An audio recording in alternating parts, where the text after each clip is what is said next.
Baik, bismillahirrahmanirrahim. Assalamualaikum warahmatullahi wabarakatuh. Shalom, Om Swastiastu, Namo Buddhaya, salam kebajikan. Semoga Dr. Elin dalam kondisi yang baik-baik saja. Amin, amin, ya rabbal alamin. Hari ini, izinkan saya dokter untuk berbagi tentang materi yang telah saya dapatkan di pembelajaran epidemiologi pada terapi okupasi.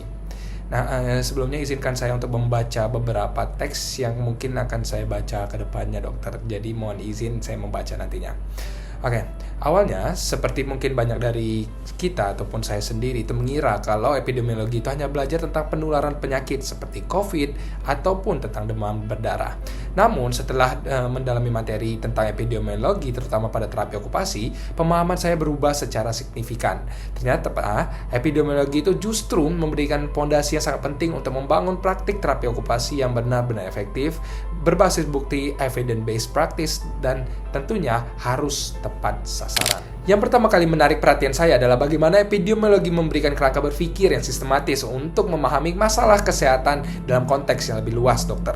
Melalui konsep dasar seperti frekuensi, distribution, dan determination, kita memiliki alat analisis yang powerful untuk memecahkan masalah kesehatan yang kita temui di lapangan. Misalnya, dengan memahami ukuran-ukuran seperti prevalensi dan insidensi, kita bisa menjawab pertanyaan mendasar. Seperti contohnya, seberapa besar sebenarnya masalah kesehatan ini terjadi di masyarakat?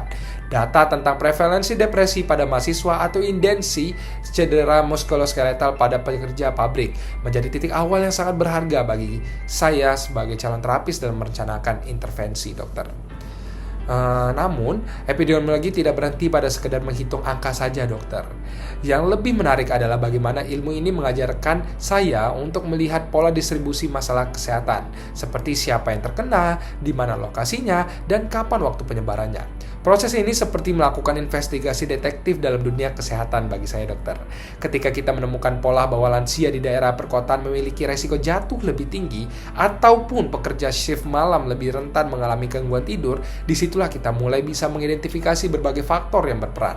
Prinsip dasar bahwa masalah kesehatan tidak terjadi acak benar-benar membuka wawasan saya dalam melihat berbagai kasus yang kita hadapi. Yang membuat saya semakin appreciate adalah bagaimana semua konsep teoritis ini ternyata sangat aplikatif dalam praktik terapi okupasi sehari-hari. Contoh konkretnya saja, dokter, dengan data epidemiologi yang menunjukkan tingginya angka depresi pada generasi muda, kita sebagai terapis lebih proaktif dalam menyiapkan intervensi kesehatan mental yang tepat. Atau ketika menghadapi kasus seperti studi kasus pekerja pabrik yang mengalami cedera berulang, pemahaman tentang determinan kesehatan membantu kita melakukan asesmen risiko yang komprehensif. Tidak hanya melihat faktor fisik semata, tapi juga faktor perilaku, sosial, ataupun bahkan lingkungan kerja sekaligus. Saya juga belajar bahwa pendekatan epidemiologi ini sebenarnya sangat selaras dengan filosofi terapi okupasi yang holistik.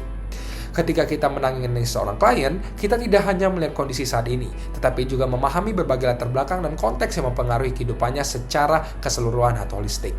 Data epidemiologi membantu kita melihat gambaran yang lebih luas, seperti contohnya bagaimana faktor sosial, ekonomi, atau budaya dan lingkungan berperan dalam membentuk kesehatan seseorang. Misalnya, dengan memahami bagaimana tingkat ekonomi mempengaruhi akses terhadap layanan kesehatan dan dukungan sosial, kita bisa merancang intervensi yang lebih realistis dan sesuai dengan kondisi aktual daripada klien itu sendiri. Dalam konteks yang lebih teknis, saya semakin menyadari pentingnya penelitian dalam mengembangkan praktik kita. Melalui studi observasional seperti kohort dan studi kasus kontrol, kita bisa memahami hubungan antara berbagai faktor resiko dengan kondisi yang dialami seorang klien. Sementara studi eksperimental dengan metodologi yang tetap, termasuk randomisasi dan blinding, membantu kita memastikan bahwa intervensi yang kita berikan atau yang saya berikan nantinya benar-benar efektif dan bukan sekedar asumsi semata. Pemahaman ini sangat krusial mengingat sebagai praktisi kesehatan, saya harus bertanggung jawab terhadap setiap intervensi yang akan saya berikan kepada klien saya nanti. Yang tidak kalah pentingnya di dokter, materi ini mengajarkan saya tentang nilai kolaborasi dalam praktik kesehatan. Sebagai terapis okupasi, saya tidak bekerja dalam vakum aja. Data dan temuan epidemiologi seringkali berasal dari berbagai disiplin ilmu, dan ini mengajarkan saya untuk terbuka terhadap perspektif yang berbeda-beda. Dalam menangani kasus yang kompleks, pendekatan interdisipliner menjadi kunci keberhasilan dalam bekerja sama. Epidemiologi memberikan common language dan framework yang memungkinkan kita untuk berkomunikasi secara efektif dengan profesional kesehatan lainnya, mulai dari dokter, perawat, fisioterapis, bahkan sampai psikologi. Pada akhirnya dokter, yang saya dapatkan dari materi pada epidemiologi TO ini adalah transformasi cara berpikir saya sendiri. Dari yang awalnya mungkin cenderung berpikir praktis dan individual, sekarang saya memahami bahwa sebagai terapis okupasi, kita perlu mengembangkan kemampuan untuk membaca data, menganalisis tren populasi, dan membuat keputusan klinis yang didukung oleh bukti-bukti ilmiah yang ribas. Epidemiologi memberikan kita tools yang powerful untuk tidak hanya bersikap reaktif dalam menangani masalah, tetapi juga proaktif dan dalam mencegahnya juga. Pada kesimpulannya dokter, epidemiologi dalam terapi okupasi dalam pandangan saya bukan sekedar teori yang jauh dari praktik klinis. Justru, ilmu ini menjadi semacam kompas dan peta yang menunjukkan dan menuntut kita dalam memberikan pelayanan terapi okupasi yang lebih terarah, evidence based practice, dan bermakna bagi seorang klien.